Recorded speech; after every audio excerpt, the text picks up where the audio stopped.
the silence before the verdict. Ethan Cole had spent most of his life running away from the word justice. As a criminal defense lawyer in a big city, he was famous for winning impossible cases. If you had money, Ethan could save you. If you did not, he never learned your name. He believed the law was a game, and the smartest player always won. Right or wrong did not matter. Results did. That belief had paid well.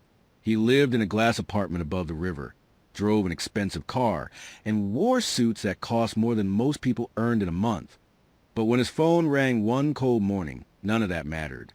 The call was from his older sister, Anna. "Dad collapsed in court," she said. "They think it's serious." Ethan closed his eyes. He had not spoken to his father in nearly 15 years.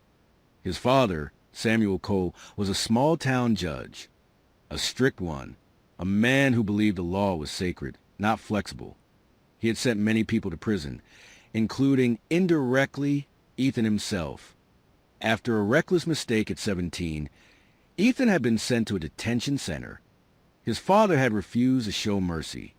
That day had broken something between them. Ethan flew back to the town he had sworn never to return to. The courthouse looked exactly the same. Old red bricks, narrow windows, and a heavy wooden door that creaked when pushed open. Ethan stood in the hallway, listening to the familiar echo of footsteps. For a moment, he felt like a child again. Samuel Cole lay in a hospital bed, thinner than Ethan remembered. His eyes were open but unfocused. "Dad?" Ethan asked quietly. Samuel turned his head slowly. "Sir," he said, confused, "do I know you?" The doctor later explained that Samuel had suffered a mild stroke. His memory came and went. Some days were clear. Others were empty. 2 days later, everything changed. A man was found dead on a dark road near the river. Witnesses claimed a car matching Samuel's had been seen nearby. The front of his vehicle showed damage. And Samuel remembered nothing about that night. The town was shocked. The judge who had ruled over others for decades was now the accused. Anna begged Ethan to help. At first, he refused. Defending criminals was his job, but defending his father felt different. Too personal, too painful. But when he saw Samuel sitting alone in a holding room, staring at the floor like a lost child, Ethan's resolve broke. "I'll represent you," he said. "For free." Samuel looked up, his eyes suddenly sharp.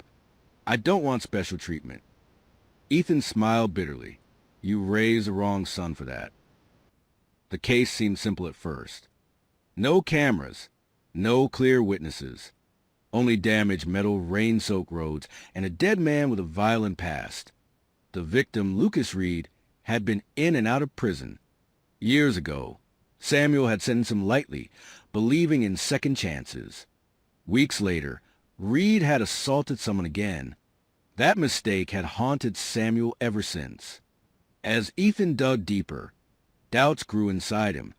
Why had his father been driving so late? Why did the timeline not match? And why did Samuel grow quiet whenever Reed's name was mentioned? One night, Ethan found his father sitting in the dark living room. "I failed him," Samuel said suddenly. "Who?" "That man. I showed mercy when I should not have." Ethan hesitated. "Did you hit him?" Samuel shook his head slowly.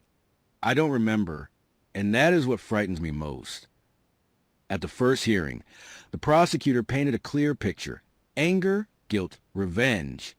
Ethan listened, calm on the outside, shaking inside. He destroyed witness statements, questioned timelines, and exposed emotional manipulation. He did everything he'd always done: twist the law, bend the truth, create doubt. And he won the hearing. But victory fell hollow. That night, Samuel vomited in the bathroom, weak and shaking.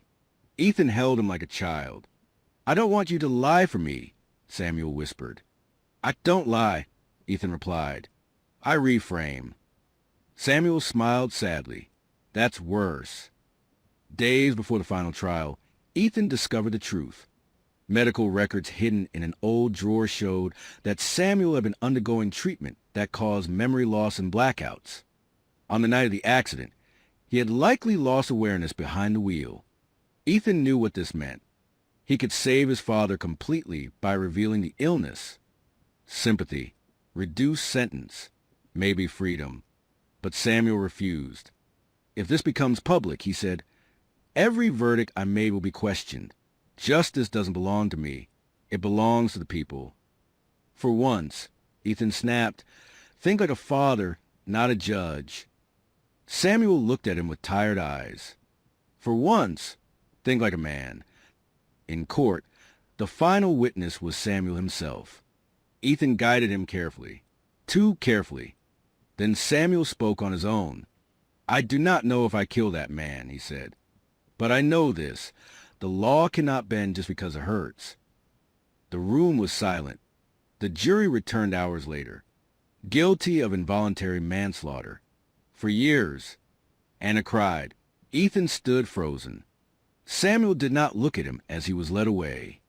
Months passed. Ethan quit his job. He sold the car. He moved back to the town he hated. Every week, he visited his father in prison. They spoke little. Sometimes Samuel remembered him. Sometimes he did not. One winter morning, Ethan brought a small bag of candy. Honey drops, he said softly. You used to save them for me. Samuel smiled faintly. I always save the sweetest ones. 3 weeks later, Samuel died in his sleep. On the day of the funeral, Ethan walked into the empty courthouse. He stood behind the judge's bench, touching the worn wood. For the first time, he understood. Justice was not about winning. It was about choosing what you were willing to lose. Ethan Cole returned to the city, not as the lawyer he had been, but as the one his father had hoped he would become. The silence before the verdict had finally taught him how to listen.